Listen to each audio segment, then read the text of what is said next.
Wonderful.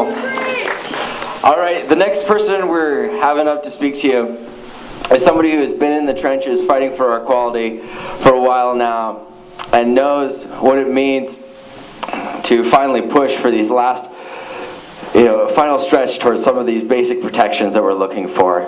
Somebody who's been working hard for us for a long time. Person I want to introduce next is Kim Abbott, an organizer with the Montana Human Rights Network. What's up, Missoula?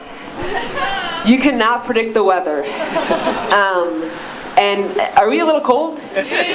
Do we care? No, we don't care. This is about equality. This day is about equality. This rally is about equality. And the Montana Human Rights Network has a project called the Equality Project that exists solely for the purpose of ensuring full participation and full equality for the queer community under the law in Montana. And I'm going to be brief, and you're welcome for that. But I just want to hear it. What's this about? Equality! What's this about? Equality! What's this about? Equality! Doesn't that feel warmer? Doesn't that feel a little warmer? The Equality Project was actually outside another state building just last Tuesday. We were outside the Montana Supreme Court, and we were there to celebrate a major victory for gay rights. Michelle Coolstad won the right to parent her own children. And that might sound like just a really basic thing, and that's because it is.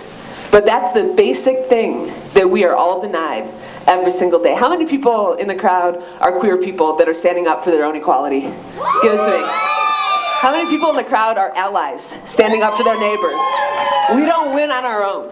We do not win on our own. We need allies, and we thank you so much for being here today. I want to announce that the bottom line is that the queer people in this country have won locally most of the time, like Michelle won locally. And we haven't won federally all that much.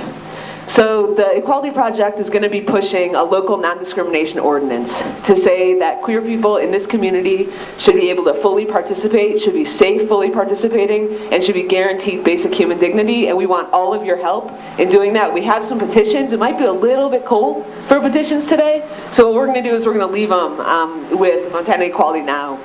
And I hope that you'll all sign them. I hope that you'll get involved in this fight, because we'll win here this year, and then we'll win at the state level next year. How about that?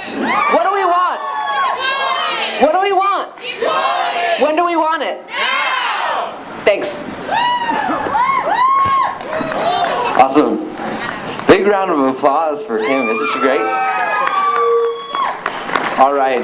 Our last speaker before we get to the entertainment portion of your rally today is somebody who's been working for something that our community in its strongest moments has, and in our weakest moments doesn't, and that's community. Something that brings us together.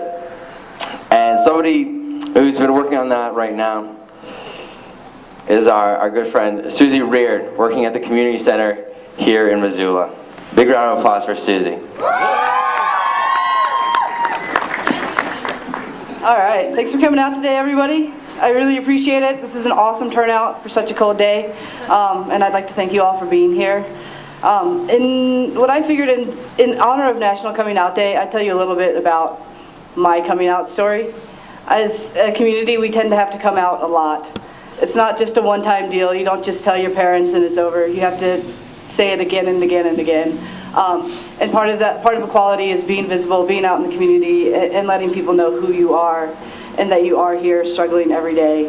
So I'm just going to read a little bit from the article that I had in Outwards this month. First of all, I'd like to say I identify as queer. That's who I am. And part of that is like gender equality is a big struggle with me. I live in that gray area between male and female. I'm not transgendered. I'm not female. I'm just kind of who I am. And this is just a little story about that. The first time I came out as genderqueer was in 2nd grade. I remember it very clearly. There was a boy who came up to me and was giving me crap because I was playing football and not cheerleading. he asked me what was up with that. I told him I was a tomboy. He's like, well, what does that mean? I was like, well, that means I'm more boy than girl. And then I punched him and ran away. That still rings true to me, only I stop punching people after I say it. When my mom asked me if I wanted to be a boy, I told her no, but if I did, I'd take your name. Her name's Stanley. She laughed. That's changing genders isn't where I am. The pronouns don't really fit me. I don't mind being she. I don't get offended if you come up to me and you're like, excuse me, sir. I had a moment where I was getting the boot taken off of my car. I am a notoriously bad parking ticket payer. It's true. Ask any meter maid, they'll tell you. When the guy came, he came up to me and he said, excuse me, sir. And then he kind of looked at me and he said, oh, I mean, I guess person. And I thought that was awesome.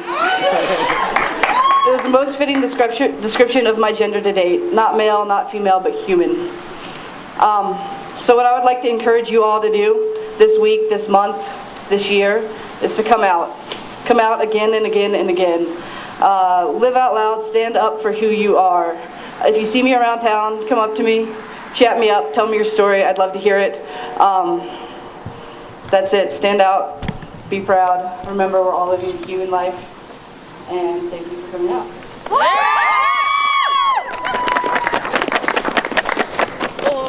Wonderful. Awesome. Well, thank you so much for coming out, everybody. It is National Coming Out Day.